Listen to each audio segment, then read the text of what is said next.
오늘 본문은 모세의 세 편의 설교 중에 두 번째 설교의 마지막 부분입니다.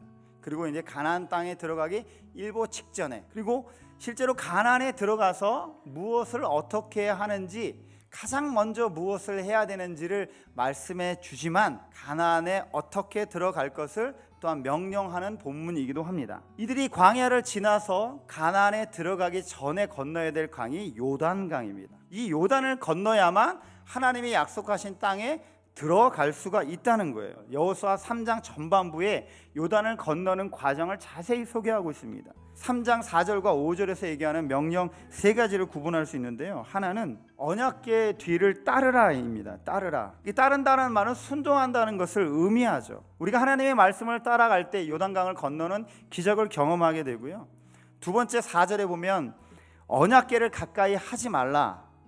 일정한 거리를 유지.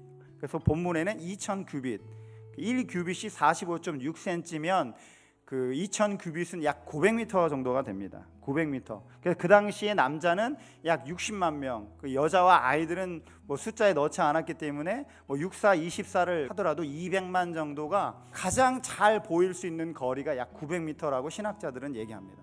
그러니까 2000규빗 정도 떨어진 곳에서 거리를 유지하고 따라오라는 건 하나님의 말씀을 멀리하라는 이런 의미가 아니라 하나님의 말씀을 가장 잘 보이는 곳에서 하나님의 말씀을 보고 따라가라, 그런 의미가 있다는 거예요. 너희가 지금 한 번도 가보지 못한 길이지만 하나님의 말씀을 따라서 하나님의 말씀이 잘 보이는 곳에 너희들이 위치하고 그 길을 따라가면 너희들이 한 번도 건너보지 않은 그 길을 너희들은 반드시 건너가게 될 것이라는 하나님의 말씀이 있다는 것입니다. 그리고 마지막 세 번째 5절에는 스스로 성결케 하라.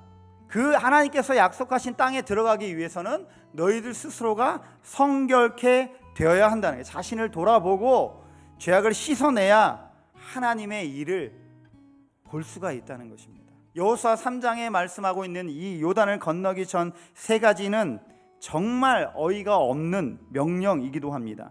강을 건너는 일과 전혀 관계가 없는, 그러나 이사야 55장 8절에 보면 여호와의 말씀에 내 생각은 너희 생각과 다르며 내 길은 너희 길과 달라서, 인간의 생각하기에는 하나님이 명령하신 그 명령이 너무나 터무니없고 어처구니가 없는 비상식적이고 비이성적인 명령 같지만 하나님은 이런 상황 속에서 하나님의 백성의 절대적인 순종을 통해서 요단강을 건너는 것뿐만 아니라 가나안에서 100%의 순종의 삶을 살기를 원하고 계시다라는 사실을 우리가 믿어 의심치 않아야 된다는 것입니다.